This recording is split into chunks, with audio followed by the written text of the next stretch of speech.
Deutsch lernen durch Hören. Sparen in der Wohnung.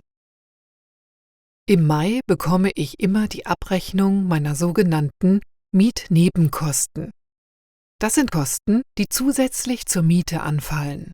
Heizung, Strom und Wasser sind übliche Nebenkosten. Auch Treppenhausreinigung oder Gartenpflege gehören dazu. Man zahlt einen Pauschalbetrag. Am Ende eines Jahreszeitraumes rechnet der Vermieter dann die wirklichen Kosten ab. Wenn man Glück hat, bekommt man Geld zurück. Im letzten Jahr hatte ich kein Glück. Ich musste eine hohe Summe nachzahlen. Darum spare ich seitdem in der Wohnung so gut es geht. Ich drehe die Heizung durchgehend auf 2. Dann kühlt die Wohnung nicht aus. Sie ist immer angenehm lauwarm. Ich muss dann nicht abends auf 6 schalten. Hiermit spare ich Heizkosten. Und ich schone die Umwelt. Beim Wasser spare ich auch. Ich benutze immer nur so viel Wasser, wie ich unbedingt brauche.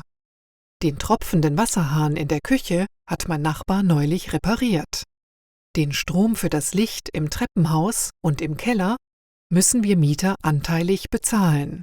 Da achten wir gegenseitig darauf, dass die Lampen aus sind, wenn wir wieder nach oben gehen. Das Treppenhaus putze ich selber.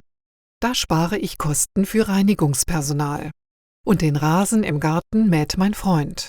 Der braucht ohnehin mehr Bewegung.